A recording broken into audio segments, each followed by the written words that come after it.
You've been told your house is your greatest asset. According to the data, that might be the most expensive lie you believe. The median U.S. home is now $385,000. That's a $77,000 down payment. But based on a decade of actual S&P 500 returns, that same $77,000 could be worth over $250,000 in 10 years if you invested it instead. This is the math that separates the wealthy from everyone else. Today, we are going to audit the American dream. We are not going to rely on sentiment, nostalgia, or what your parents did in 1990. We are going to look at the raw financial statements of 3 specific decisions: buying a home, buying a car, and borrowing money. We will run the numbers based on the market reality of late 2024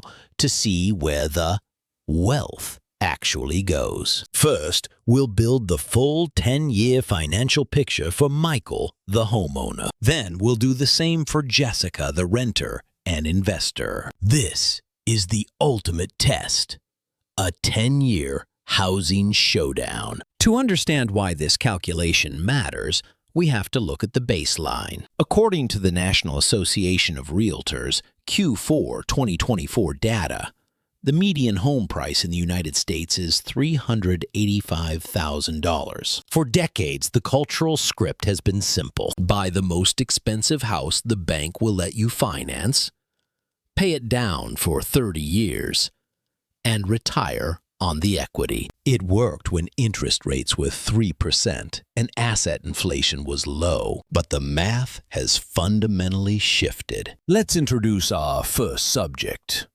Michael is 32 years old, a tech sales manager with a household income of $150,000.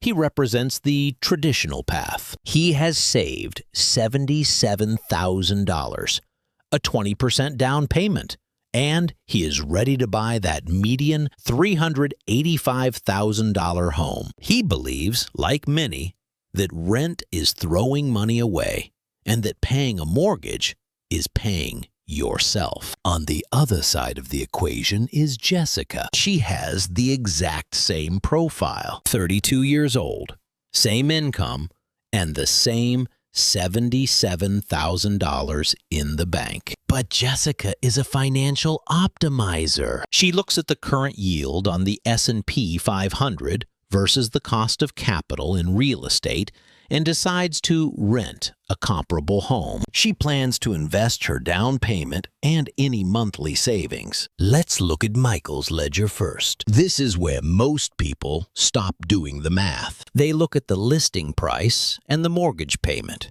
but they ignore the unrecoverable costs. Michael takes out a $308,000 loan.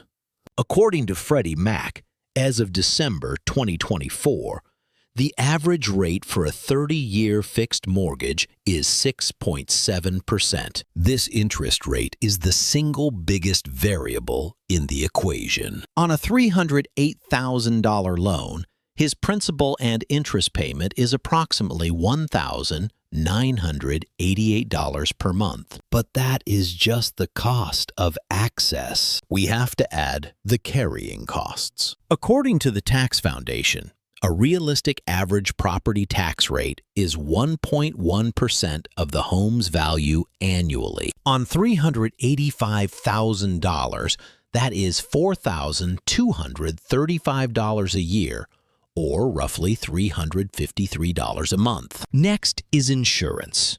Bank rate data indicates an average homeowner's insurance premium of $2,600 annually for a property of this size. That adds another $217 a month. Finally, the silent killer of home equity: maintenance. Industry standards and financial planners recommend budgeting between 1% and 2% of the home's value annually for repairs: roofs, HVAC, painting, plumbing. We will be conservative and use 1.5%. That is $5,700 $475 a year, or $481 a month. Michael might not spend this every month, but over 10 years, this average will hold true. So, what is Michael's actual monthly cash outflow? It is not just the mortgage. It is $1,988 for the loan,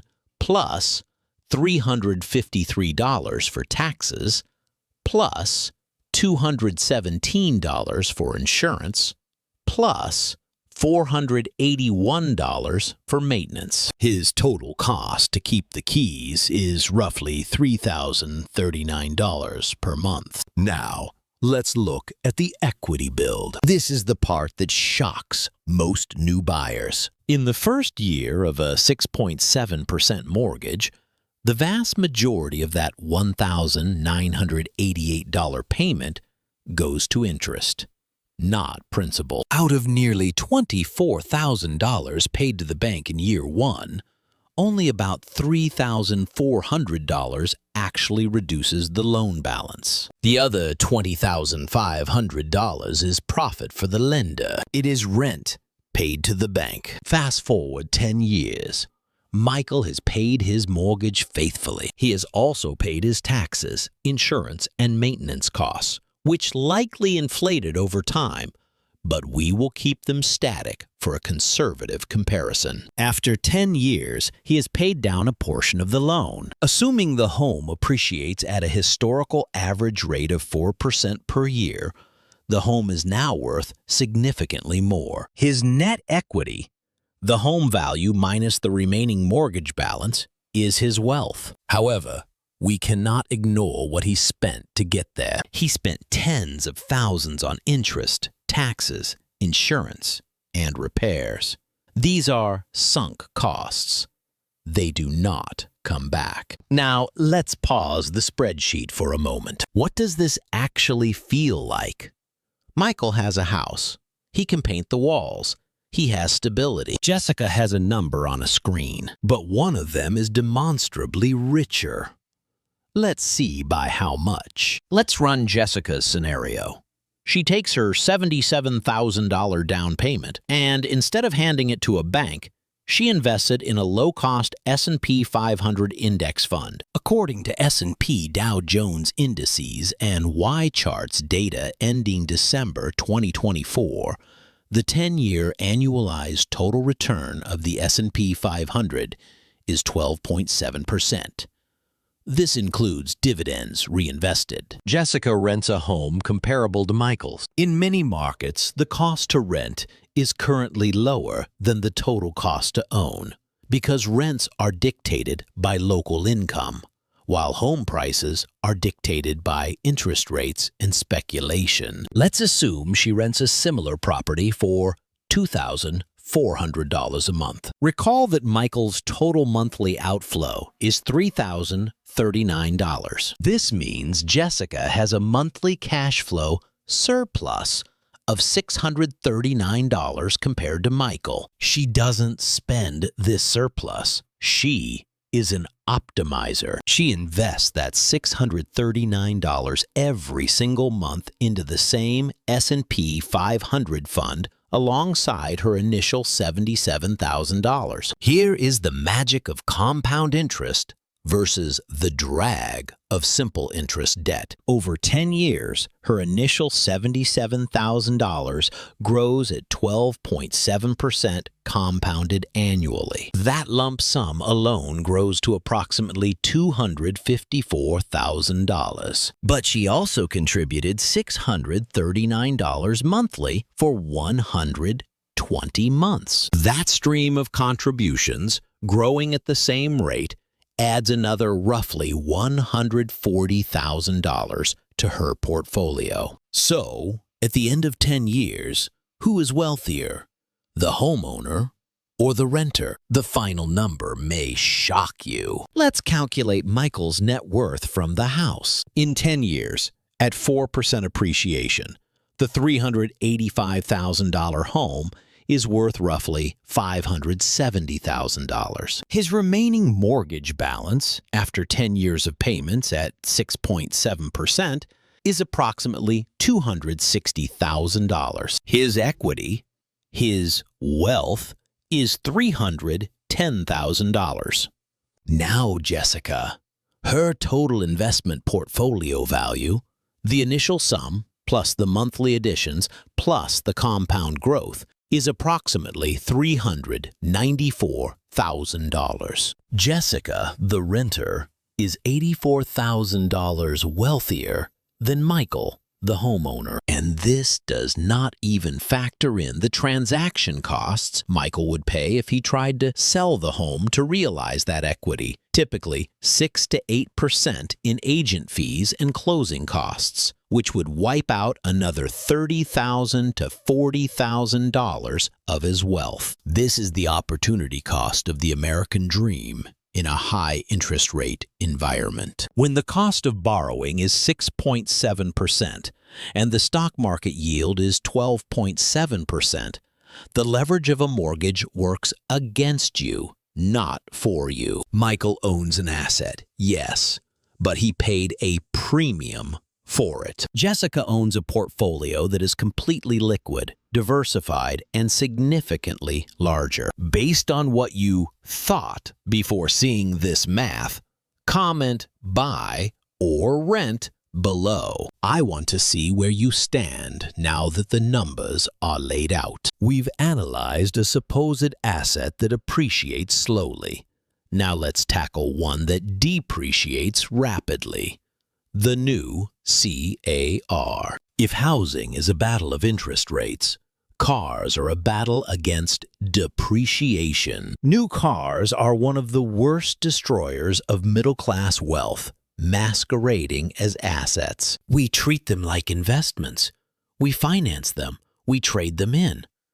But they are technically liabilities. They take money out of your pocket every month and lose value every day. Let's look at the data. According to Kelley Blue Book and Edmunds.com reports from 2024, the average new car loses between 40% and 50% of its value in the first 5 years. This is a staggering statistic.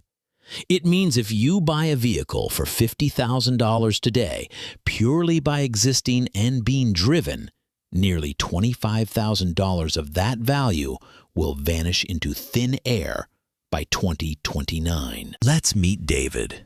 David is 35, an engineer earning $110,000 a year. He has worked hard, got a promotion, and wants to reward himself. He is eyeing a brand new SUV priced at $50,000. He loves the new car smell, the warranty, and, let's be honest, the status it signals to his colleagues. David's problem is that he is viewing the car as a monthly payment, not a total cost. He sees $700 or $800 a month and thinks, I can afford that. He fails to calculate the depreciation curve. If David buys that $50,000 car, in 5 years, he will have an asset worth roughly $25,000. He has essentially paid $25,000 for the privilege of driving the car, plus the interest on the loan, plus higher insurance premiums for a new vehicle. Now, let's apply the optimizer's mindset. David decides to run the numbers. He researches the exact same model,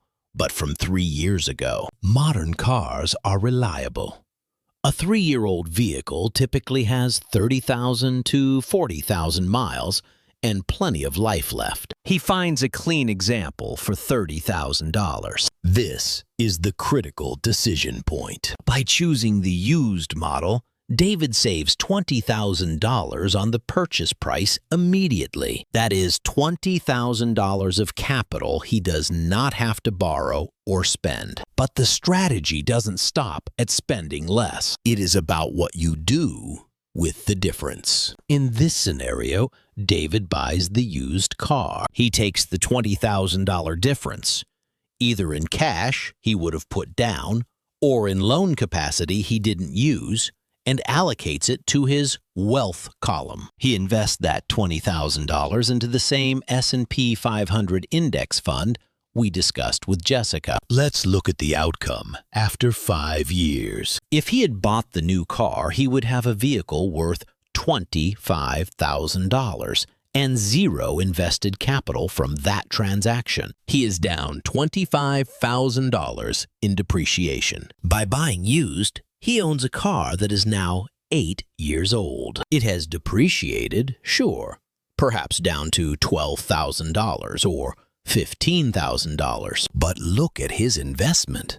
That $20,000 invested at 12.7% annualized return has grown to over $36,000. So, in the new car scenario, David has $25,000 in equity. In the used car plus invest scenario, he has a $15,000 car plus $36,000 in liquid cash. His total net worth is $51,000. The decision to sacrifice the new car smell made him $26,000 wealthier in just 5 years. That is more than a 50% increase in the value derived from the transaction. This is the depreciating asset trap. When you put too much capital into things that go down in value, you rob your future self of the compound growth that capital could have earned. Now for the advanced move.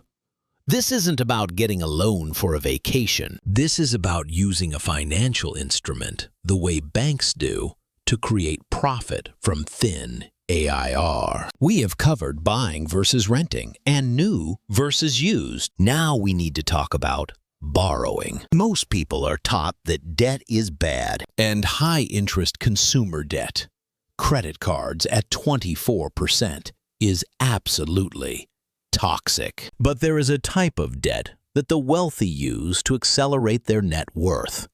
It is called arbitrage. Borrowing to invest only works when your expected return is significantly higher than your cost of debt. This is the golden rule of leverage. Let's introduce a tool called the Securities-Backed Line of Credit, or SBLOC. If you have a taxable brokerage account, not a 401k or IRA, many major brokerages like Charles Schwab, Fidelity, or Interactive Brokers will allow you to borrow against the value of your portfolio. Your stocks stay invested, growing and paying dividends, but you get access to cash. Market analysis of major U.S. brokerages in December 2024 shows that the interest rate on these lines of credit often hovers around 7.8% for mid-sized accounts. It floats with the federal funds rate, but it is typically much cheaper than a credit card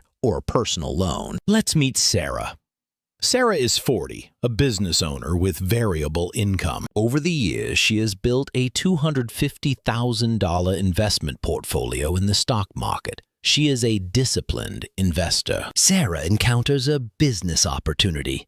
She has the chance to buy bulk inventory at a steep discount, a move she projects will yield a 25% profit margin within 6 months. She needs $50,000 cash to close the deal. Here is her problem.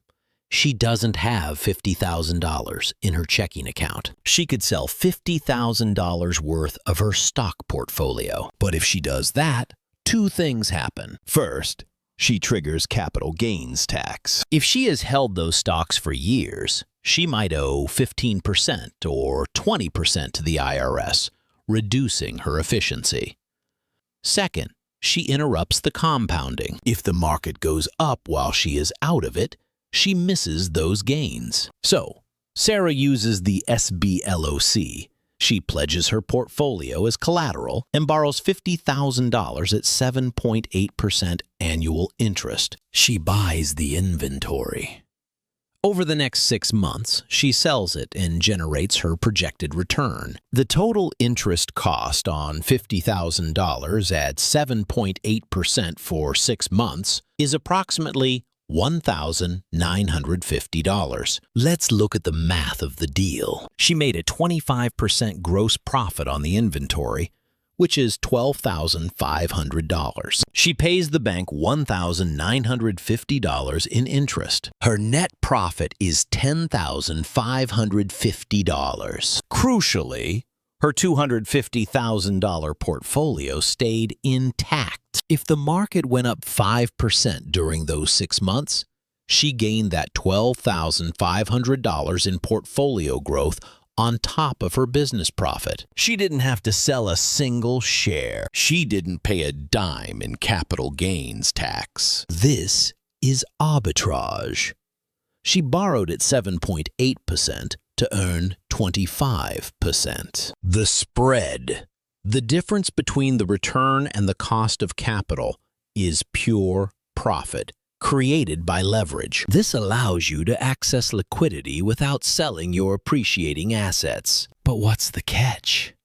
There's one major risk with this strategy that can wipe you out, and I'll cover it right now. It is called a margin call. If the value of Sarah's portfolio drops significantly, usually by 30% or more, the bank can demand she deposit more cash or sell her assets at the bottom to cover the loan. This strategy requires discipline.